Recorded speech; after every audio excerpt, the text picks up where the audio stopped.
पश्चिम बंगाल और झारखंड के बाद अब तमिलनाडु में भी जानलेवा निपाह वायरस के असर से बचने के लिए हाई अलर्ट जारी कर दिया गया है। निपाह जैसे खतरनाक वायरस जिसकी मृत्यु दर लगभग 75% है। विशेषज्ञों का कहना है कि गंभीर स्थिति में इसकी मृत्यु दर 100% तक भी पहुंच सकती है और इस जानलेवा वायरस की जितनी जल्दी पहचान कर ली जाए उतना ज़्यादा बेहतर है।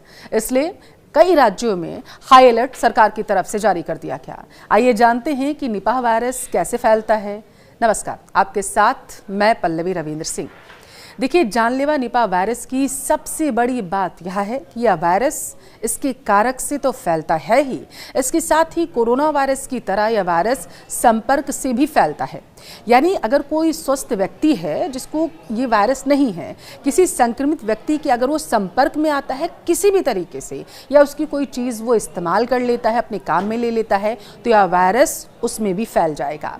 पश्चिम बंगाल में जो शुरुआती मामले 2 नर्सों के संक्रमण के सामने आए थे, उनमें से पुरुष की हालत अब काफ़ी बेहतर बताई जा रही है, लेकिन महिला की हालत अभी भी ज्यों की तस बनी हुई है और इनके संपर्क में आए लगभग 120 से ज़्यादा लोगों को आइसोलेशन में रख लिया गया है, होम आइसोलेशन में। इनमें उनके परिजन भी शामिल हैं, दोस्त भी शामिल हैं, जहां वो कार्य कर रहे थे क्योंकि दोनों नर्स थे वो भी शामिल हैं।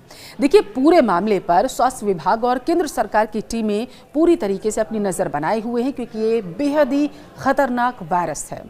स्वास्थ्य अधिकारियों का कहना है कि कांटेक्ट ट्रेसिंग अभी भी की जा रही है। यह संख्या आगे भी और भी ज़्यादा बढ़ सकती है क्योंकि जो 120 मामले सामने आए हैं, जो इन 2 व्यक्तियों से संपर्क में थे, जो 120 लोग हैं वो भी किसी के संपर्क में रहे होंगे और यही वजह है कि सबको सलाह दी जा रही है कि अपना ध्यान रखें।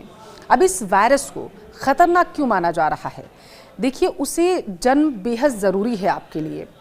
निपाह वायरस से मौत की दर 40 से 75% तक मानी जा रही है। अभी तक इस वायरस की कोई पक्की ना तो दवा है और ना ही वैक्सीन बन पाई है। यह दिमाग पर सीधा असर डालता है, लंबे समय तक आपके लिए परेशानी भी ये छोड़ सकता है। यह बीमारी जानवरों से इंसानों में फैलती है और मुख्य रूप से जानवरों के मल या फिर शारीरिक तरल पदार्थों के संपर्क से।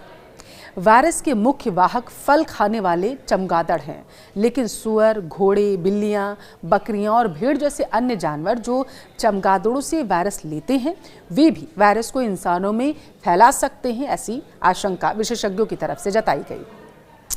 निपाह वायरस संक्रमण के शुरुआती लक्षण फ्लू जैसे होते हैं, इसीलिए इन्हें पहचानना थोड़ा मुश्किल बताया जा रहा है।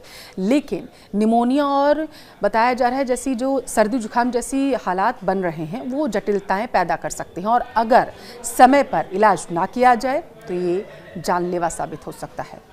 यह वायरस संक्रमित शारीरिक तरल पदार्थों जैसे खून या लार्वा के सीधे संपर्क से भी एक व्यक्ति से दूसरे व्यक्ति में ट्रांसफर हो सकता है। रोग नियंत्रण विभाग ने लोगों को सलाह दी है कि इस संक्रमण से बचाव के लिए जानवरों, खासकर जो फल खाने वाले जानवर हैं, चमगादड़ों को छूने के बाद साबुन से आप हाथ जरूर धोएं। ध्यान रखें, अगर समय पर ध्यान दिया गया तो इससे बचाव हो सकता है।